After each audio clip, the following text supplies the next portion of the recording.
नमस्कार, बहुत स्वागत है आपका अपना बिहार के इस बुलेटिन में। आपके साथ मैं हूं सोनाली सिंह और इस वक्त की सबसे बड़ी खबर आपको बताते चले। बिहार के राज्यपाल बदले गए हैं। राजेंद्र विश्वनाथ आलेरकर अब बिहार के नए गवर्नर के तौर पर कार्यरत होंगे। हिमाचल के गवर्नर वो रह चुके हैं, गोवा में विधायक और मंत्री भी वो रह चुके हैं। फागू चौहान को मेघालय की जिम्मेदारी सौंपी गई है। तो इस वक्त बड़ी जानकारी, बड़ी खबर आप तक पहुंचा रहे हैं। बताते चले आपको कि बिहार के राज्यपाल बदले के हैं। राजेंद्र विश्वनाथ आलेरकर को बिहार के राज्यपाल की जिम्मेदारी सौंपी गई है। हमारे साथ दिल्ली से सहयोगी शंकर इस वक्त जुड़ गए हैं। शंकर, बिहार को एक नया राज्यपाल मिला है और काफी लंबा इनका इतिहास भी रहा है। जो राज्यपाल बने हैं राजेंद्र विश्वनाथ आलेरकर, इन हिमाचल के भी राज्यपाल रह चुके हैं, साथ ही गोवा में विधायक और मंत्री भी रह चुके हैं। देखिए, जिस तरह से देश की राष्ट्रपति द्रौपदी मुर्मू जी ने जिस तरह से एक बड़ा फैसला लिया है और जिस तरह से 13 राज्यों के राज्यपाल और उप राज्यपाल की नियुक्ति की गई है, तो उसमें कई राज्यों में इस तरह के फेरबदल देखने को मिल रहे हैं। जिस तरह से अगर बात किया जाए बिहार की, अगर बात किया जाए महाराष्ट्र की, बात किया जाए लद्दाख या हिमाचल की बातचीत की जाए, उन तमाम राज्यों में फेरबदल किया गया। तो 13 राज्यों के राज्यपाल और उप राज्यपाल का जो फेरबदल का जो फैसला है, ये बहुत बड़ा फैसला है और निश्चित तौर पे कई जो कहा जा सकता है जो योग्य कर्मठ जो शख्स हैं उनको मौका मिला है। अगर जिस तरह से बकायदा बिहार के हिमाचल की बात करें तो शिव प्रताप शुक्ला जो हैं उनको वहां पर जिम्मेवारी मिली है। और अगर जिस तरह से बकायदा बिहार की अगर बात करें तो बिहार में फागू चौहान जो हैं, जो गवर्नर यहाँ पे थे, यहाँ पर उनको मेघालय भेजा गया है। और राजेंद्र विश्वनाथ आलेरकर जो हैं, जो हिमाचल में अपॉइंट थे राज्यपाल के तौर पर, उन्हें बिहार भेजा गया है। और इसके साथ ही बिहार से सटा हुआ जो राज्य है झारखंड की अगर बात करें तो वहां के राज्यपाल रमेश बैस जो हैं उनको महाराष्ट्र भेजा गया है। और महाराष्ट्र में जो राज्यपाल थे उनको भी वहां से दूसरी जगह ट्रांसफर किया गया है। तो एक तरह से कहा जा सकता है कि जिस तरह से ये 13 राज्यों में 13 राज्यों के राज्यपाल और उप राज्यपाल के पदों में जिस तरह से बदलाव किया गया है, एक बहुत बड़ा बदलाव है। हालांकि इसमें से एक लद्दाख की अगर बात करें तो लद्दाख के जो उप राज्यपाल राधा कृष्णन माथुर थे, उन्होंने इस्तीफा दिया था। और बाकी जो अगर बात करें कि जैसे गुलाब चंद कटारिया की बात करें, उनको असम का राज्यपाल बनाया गया है। शिव प्रताप शुक्ला को हिमाचल का राज्यपाल बनाया गया है। तो कहीं ना कहीं कहा जा सकता है कि तमाम जो फेरबदल की गई है, एक बहुत अच्छी लिस्ट कही जा सकती है। और एक तरह से कहा जा सकता है कि उन शख्सियत जो है उनके कार्य और कार्य करने के अंदाज को देखते हुए ये फेरबदल किया गया है। और एक तरह से कहा जा सकता है कि इसमें बहुत सारी जो बदलाव हुए हैं, तो इस बदलाव का एक सकारात्मक असर भी राज्यों में जल्द ही देखने को मिल सकता है। शंकर, ये भी जानना चाहेंगे कि राजेंद्र विश्वनाथ आलेरकर की छवि किस तरीके की है, हिमाचल में किस तरीके से उनका जो पूरा कार्यकाल था वो कैसा रहा था? देखिए, हिमाचल में उनका कार्यकाल बहुत अच्छा रहा है। बहुत पुराने एक राजनीतिक कहा जा सकता है कि जो जिस तरह से राजनीतिक चीजों को वो जो समझने की जो सोच है उनकी, वो बहुत बेहतर उनकी मानी जाती है। और कहा जाता है कि राजेंद्र विश्वनाथ आलेरकर जो है, एक कहा जा सकता है कि शानदार प्रशासनिक सोच के साथ साथ उनके अंदर में एक अच्छे इंसान की जो एक तमाम जो खूबियां हैं वो भी हैं, आम लोगों से लेकर हर एक चीजों को समझने का। और खासकर राज्यों की जो राजनीतिक स्थिति, भौगोलिक स्थिति से लेकर जो देश के जो तमाम जो संवैधानिक प्रक्रियाओं को पिछले कई सालों से वो जानते रहे हैं। जिस तरह से अगर कहा जा सकता है, कई बार उनके सामने जब आप खड़े होते हैं तो तमाम देश की जो राजनीतिक संवैधानिक जो मसलों पर जब पहले बातचीत भी होती थी, तो उसी के आधार पर इनकी नियुक्ति जो है हिमाचल में की गई थी। बिल्कुल। हिमाचल में चलिए शंकर, बहुत बहुत धन्यवाद तमाम जानकारियां हम तक पहुंचाने के लिए। बड़ी खबर आपको मुजफ्फरपुर से बताते चले, जहां पर टाइम बम मिलने की जांच शुरू कर दी गई है। मुजफ्फरपुर में 3 टाइम बम मिला था। जांच के लिए पटना से एटीएस की टीम रवाना हो चुकी है। टीम में बम स्पेशलिस्ट भी शामिल हैं। यूपी के आतंकी मॉड्यूल की यहां पर आशंका जाहिर की जा रही है। यूपी के कई शहरों में यूपी एटीएस की मदद से इस वक्त छापेमारी की जा रही है। तो बताते चले आपको कि कल 3 टाइम बम बरामद हुआ था और आज इस पूरे मामले की छानबीन शुरू कर दी गई है। यहां पर जांच के लिए पटना से एटीएस की टीम गई है। टीम में बम स्पेशलिस्ट को भी शामिल किया गया है। मुख्यमंत्री नीतीश कुमार की समाधान यात्रा के ठीक 3 दिन पहले मुजफ्फरपुर में टाइम बम मिलने से खलबली मची हुई है। मुजफ्फरपुर से लेकर पटना तक पुलिस अधिकारी लगातार इस मामले की मॉनिटरिंग में जुटे हुए हैं और बिहार पुलिस मुख्यालय के प्रवक्ता और एडीजी मुख्यालय जीएस गंगवार की माने तो इस पूरे मामले की जांच के लिए पटना से एटीएस की टीम मुजफ्फरपुर पहुंच गई है। एडीजी गंगवार ने कहा है कि इस पूरे मामले में जांच के लिए जो टीम गठित की गई है उसमें जो बम स्क्वाड के विशेषज्ञ हैं उनको भी साथ रखा गया है जो बम की क्षमता की जांच करेंगे।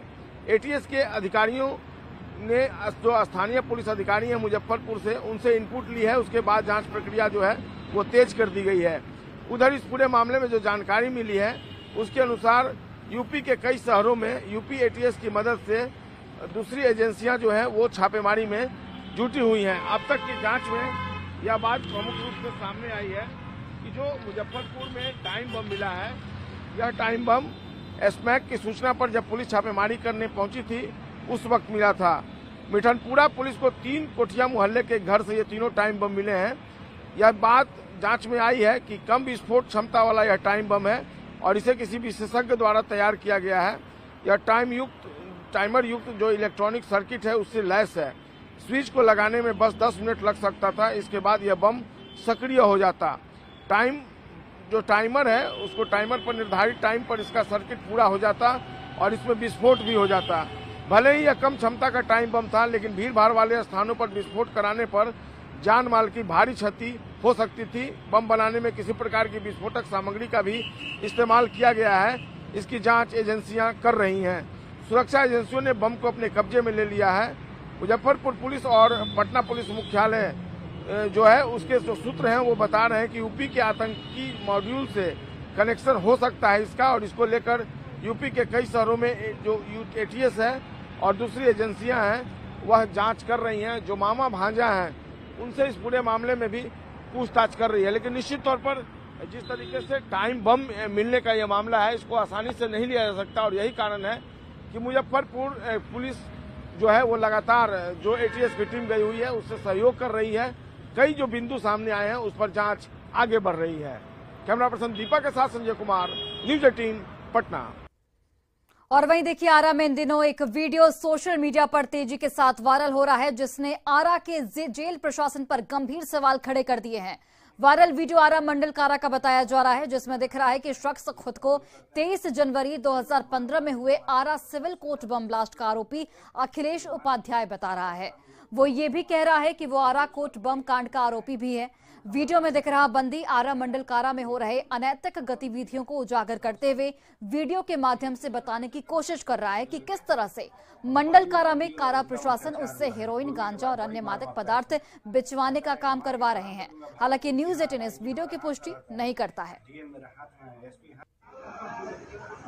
आरा जेल से हम अखिलेश उपाध्याय मूसा बोल रहे हैं। आरा जेल में बहुत अत्याचार हो रहा है। कैदियों भाई लोग बड़ी टचर किया जाता है। भारद्वाज एक वकील साहब है पटना के, वही सब डील करते हैं। सेल में मार मार के डलवाते हैं। 50 लाख रुपया के ये लोग मांग किए। 50 लाख रुपया हम लोग को कसम कमवा दो। संदीप सर को यही खातिर जा रहे हैं कि हम लोग कमाना है। यहाँ से नया नया पोस्टिंग भी है। सबन बिरिया, रोशन, यही दोनों जना टचर करते हैं वकील साहब के लेके। और बड़ी बंदी लोग एकदम अत्याचार हुआ है। बोलने के बाद बड़ी मार मारता है। सब कहता है कि मार के चालान कर दूंगा भागलपुर, तिहाड़। आईजी हमारा हाथ में रहता है, डीएम मेरा हाथ में है, एसपी हाथ में है। तू लोग क्या कर सकते हैं। आरा मंडल कारा से एक वीडियो तेजी से सोशल मीडिया पे वायरल हो रहा है जिसमें मंडल कारा में लंबे समय से बंद एक कुख्यात अपराधी जो आरा सिविल कोर्ट बम ब्लास्ट का भी अपराधी है, अखिलेश उपाध्याय नाम बता रहा है अपनी, उसका एक वीडियो सोशल मीडिया पर तेजी से वायरल हो रहा है जिसमें वो साफ तौर पर ये जेल में मौजूद अधिकारियों पदाधिकारियों पे आरोप लगा रहा है कि उसको ब्लैकमेल करके और उसको परेशान करके जेल के अंदर मादक पदार्थ बेचवाए जाते हैं। गांजा हेरोइन बेचवाने का इल्ज़ाम लगाया है उस अखिलेश उपाध्याय नाम के बंदी ने। हालांकि उस बंदी को 2 दिनों पहले ही यहाँ से अररिया मंडल कारा भेज दिया गया है, लेकिन अभी भी जो वो वीडियो है वो सोशल मीडिया पर लगातार वायरल हो रहा है। जब हमने इस वीडियो के बारे में मालूमात करने की कोशिश की, जाँच करने की कोशिश की, तो साफ तौर पे आरा मंडल कारा के जो पदाधिकारी थे उन्होंने खुद पर लगे आरोपों को निराधार बताया। और इसी वीडियो को लेकर जब हमने जिला प्रशासन से भी बात करनी चाहिए तो उन्होंने वीडियो के जांच की बात कही है। लेकिन सबसे बड़ा सवाल यह है कि जो आरा सिविल कोर्ट बम ब्लास्ट का आरोपी है, जो वीडियो में साफ दिख रहा है, उसने इस वीडियो को कैसे तैयार किया और मंडल कारा के भीतर जो प्रतिबंधित चीज़ है यानी मोबाइल है वो कैसे गया और उसने जो गंभीर आरोप लगाए हैं वो क्यों लगाए, ये सारी बातें जो है वो जांच का विषय है। न्यूज़ 18 के लिए आरा से मैं हिमांशु प्रवेली। और बड़ी खबर समस्तीपुर से बता रहे हैं, जहां एक व्यक्ति को गोली मारी गई है। सोए अवस्था में यहां पर व्यक्ति को गोली मारी गई है। सदर अस्पताल में फिलहाल व्यक्ति का इलाज जारी है। वारिसनगर के रामपुर गांव की ये पूरी घटना, जहां पर सोए अवस्था में एक व्यक्ति को गोली मारी गई। फिलहाल व्यक्ति का इलाज सदर अस्पताल में किया जा रहा है। हालांकि किस वजह से और किसने गोली मारी, इसकी जांच पड़ताल इस वक्त की जा रही है। वारिसनगर के रामपुर गांव की ये पूरी घटना।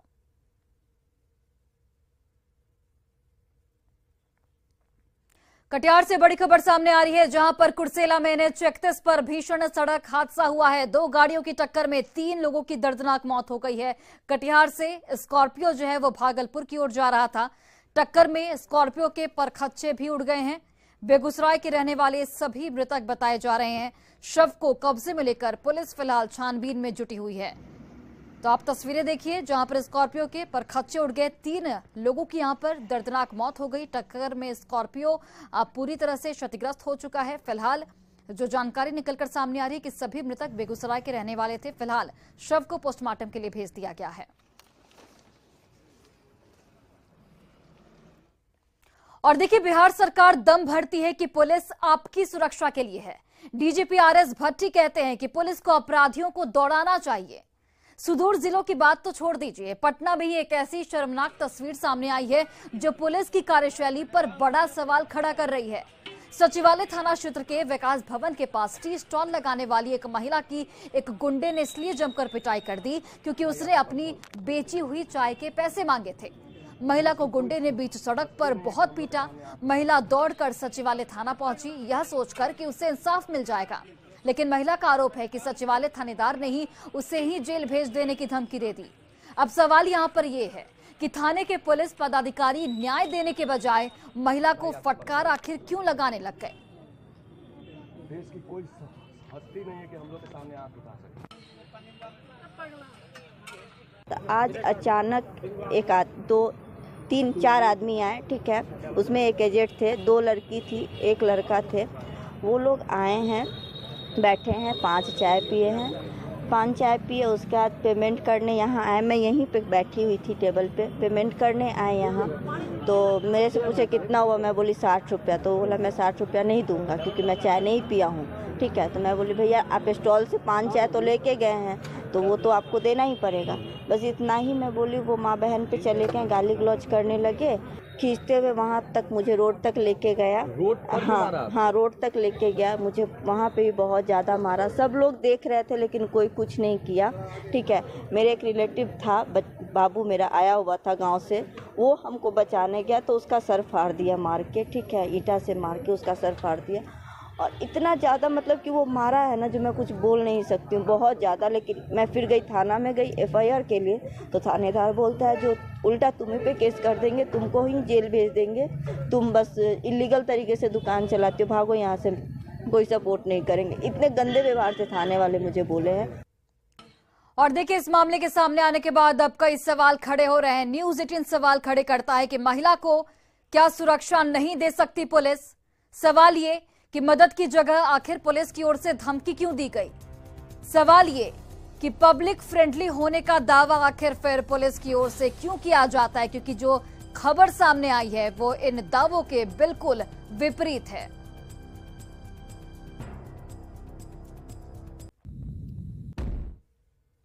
और कई महत्वपूर्ण बदलावों के साथ 78वीं BPSC प्रारंभिक परीक्षा आज आयोजित की जा रही है। यह पहला मौका होगा जब नेगेटिव मार्किंग के साथ परीक्षा आयोजित हो रही है।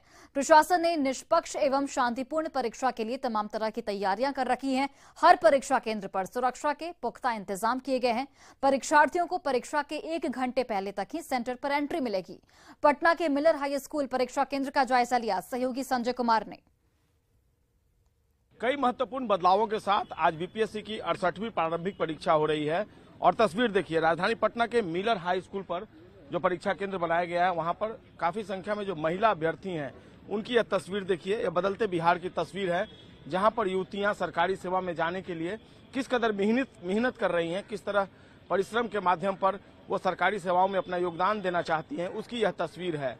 और निश्चित तौर पर इस बार जो परीक्षा होगी उसमें कई बदलाव किए गए हैं। जो 805 परीक्षा केंद्र हैं पूरे बिहार में, और अभ्यर्थियों को जो रजिस्ट्रेशन के समय उन्होंने अपना पहचान पत्र दिया था, उसी पहचान पत्र के साथ जो सेंटर है वहां पर पहुंचना है। 4,34,661 अभ्यर्थी इस बार परीक्षा में शरीक हो रहे हैं। 324 पदों के लिए यह परीक्षा आयोजित हो रही है। दोपहर 12 बजे से परीक्षा शुरू हो जाएगी और 11 बजे तक एंट्री मिलेगी। जो परीक्षार्थी हैं उनको 2 बजे तक यह परीक्षा चलेगी और 9:30 बजे से एंट्री दी जा रही है परीक्षा केंद्र पर। आप तस्वीरों में देख रहे हैं किस कदर परीक्षार्थी एक एक कर अंदर जा रहे हैं। उनकी स्क्रीनिंग की जा रही है। मोबाइल है उसको स्विच ऑफ करने को लेकर भी लगातार इंस्ट्रक्शंस जो है वो दिए जा रहे हैं और पहचान पत्र से उनका मिलान भी किया जा रहा है। परीक्षा के शुरू होने के ठीक 1 घंटे पहले जो गेट है वो बंद कर दिया जाएगा और पहली बार बीपीएससी 68वीं परीक्षा में निगेटिव मार्किंग भी होगी। तो निश्चित तौर पर कई बदलाव होंगे। निगेटिव मार्किंग के साथ यह परीक्षा हो रही है और जो एग्जामिनी है वो आप देख रहे हैं तस्वीरों में अपने एडमिट कार्ड के साथ वो अंदर जा रही हैं और इस बार निगेटिव मार्किंग के साथ एग्जाम हो रहा है। किस कदर प्रिपरेशन है आप लोगों का? प्रिपरेशन तो है लेकिन फिर भी डर तो लगा ही रहता है। ये फर्स्ट अटेम्प्ट है आपका? नहीं, सेकंड अटेम्प्ट। सेकंड अटेम्प्ट है। मन में क्या क्या अंदर से कुछ लग रहा है? एक्साइटमेंट लग रहा है या डर लग रहा है? डर भी लग रहा है, एक्साइटमेंट भी लग रहा है, दोनों लग रहा है। तैयारी है पूरी? जी तैयारी। कहाँ से आई हैं आप? पटना से ही है। क्या नाम हुआ? निशी कुमारी। निशी हैं, पटना से आई हैं। जो दूसरी एग्जामिनी हम उनसे भी बात करने की कोशिश करते हैं। आपका कौन सा अटेम्प्ट है? फर्स्ट अटेम्प्ट है। फर्स्ट अटेम्प्ट है। अच्छा, ये जीएस में कैसी तैयारी है इस बार? तैयारी तो मैंने अच्छे से की है, मैंने क्लासेस किए हैं, देखा है करंट अफेयर से कोचिंग वगैरह का भी आपने हेल्प लिया है मैंने। एक्साइटमेंट है या डर है?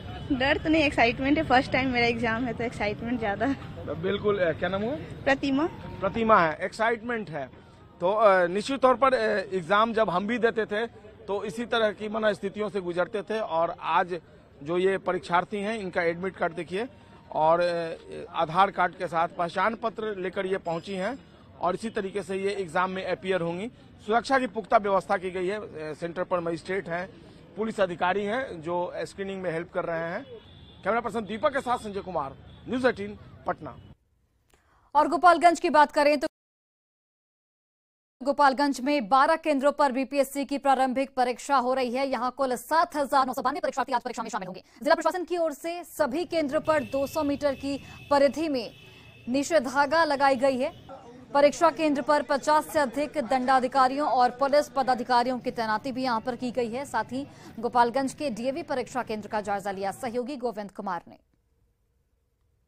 गोपालगंज में आज बीपीएससी की प्रारंभिक परीक्षा हो रही है और 11 बजे तक परीक्षार्थियों को प्रवेश करने की जो टाइमिंग है वो रखा गया है। ये गोपालगंज के डीएवी परीक्षा केंद्र है जहां पर इस वक्त जो तमाम परीक्षार्थी हैं वो प्रवेश कर रहे हैं परीक्षा केंद्र में और एक एक परीक्षार्थियों की यहां आधार कार्ड, प्रवेश पत्र से वजाब्ते मिलान की जा रही है। इसके बाद इन परीक्षार्थियों को अंदर प्रवेश करने की अनुमति दी जा रही है। ये परीक्षा केंद्र के बाहर की ये तस्वीर है। अब तस्वीरों में देखिए कैसे एक एक परीक्षार्थी की जो है तस्वीर और चेहरे से मिलान की जा रही है। गोपालगंज में कुल जो है 8,000 तकरीबन परीक्षार्थी हैं जो आज प्रारंभिक परीक्षा में शामिल होंगे। यहाँ केंद्र अधीक्षक भी हैं, हम इनसे ही बात करते हैं क्या कुछ है। सर 11 बजे तक की लास्ट एंट्री है? हाँ, एंट्री 11 बजे 9:30 से 11 बजे तक एंट्री है। हम लोग गहन जांच कर रहे हैं। मजिस्ट्रेट वगैरह सभी पुलिस बल पदाधिकारी यहाँ पर तैनात है और एक एक बच्चे का शिक्षकों द्वारा और प्रशासन जो मजिस्ट्रेट हैं उनके द्वारा आधार और उनका प्रवेश पत्र देकर एंट्री हम लोग करा रहे हैं। आपके यहाँ कितने कुल परीक्षार्थी? 756 विद्यार्थी है, परीक्षार्थी है और सबका बैग हम लोग गेट के बगल में ही रखवा रहे हैं। एक एक जांच के बाद ही 3 लेयर पर हम लोग जांच कर रहे हैं। प्रथम गेट पर, उसके बाद दूसरे बार बैग रखने के बाद उसके बाद मजिस्ट्रेट और ऑन टीचर हैं और फिर चौथा बार हम कमरे के अंदर टीचर लोग करेंगे। कुछ परीक्षार्थी हम इनसे ही बात कर लेते हैं एक बार कि क्या कुछ इनकी तैयारी है। कितनी तैयारी है आज आपकी? बहुत फुल है। फुल तैयारी? यस। तैयार है एग्जाम के लिए? Yes yes. कहाँ से आए हैं? गोपालगंज से ही आए हैं। गोपालगंज से आए हैं। हाँ। क्या नाम है आपका? कुमारी डॉली। कितना तैयार हैं आप भी एग्जाम देने को लेकर इस बार? तैयार तो है, लेकिन डर लग रहा है। ऑप्शन ई भी है और नेगेटिव भी है, इसीलिए डर लग रहा है। बाकी तैयारी है। इस बार ज़्यादा डर लग रहा है। हाँ, थोड़ा डर। क्या नाम है, कहाँ से आएंगे? संजीता कुमारी, यहीं गोपालगंज के हैं। पहली बार? नहीं, तीसरा बार मेरा। तीसरी बार में टेस्ट करेंगे। ये तमाम परीक्षार्थी हैं और इस बार चूंकि कटक मार्क भी है, इसलिए इनमें कई तरह की चिंताएं भी है। हालांकि परीक्षार्थियों का साफ तौर पर कहना है कि ये एग्जाम को लेकर पूरी तरह से तैयार है। गोपालगंज में सुरक्षा के मद्देनजर कुल 50 पुलिस पदाधिकारी और मजिस्ट्रेट की तैनाती परीक्षा केंद्रों पर की गई है। गोविंद कुमार, न्यूज 18 गोपालगंज। और बड़ी खबर खगड़िया से, जहां पर बत्ता थाना क्षेत्र के सलारपुर चौक पर स्थित एक मिठाई दुकान में आग लग गई है, जिसके बाद पूरा दुकान जलकर राख हो गया। स्थानीय लोगों ने हालांकि काफी मशक्कत के बाद आग पर काबू पा लिया है। फिलहाल आग किस वजह से लगी इसका खुलासा नहीं हो पाया है, लेकिन तस्वीरें आप देखिए, मिठाई दुकान में अचानक आग लग गई। आग के कारणों का पता नहीं चल पाया है। पूरी तरह से दुकान जलकर राख हो चुका है। फिलहाल स्थानीय लोगों ने आग पर काबू पा लिया है।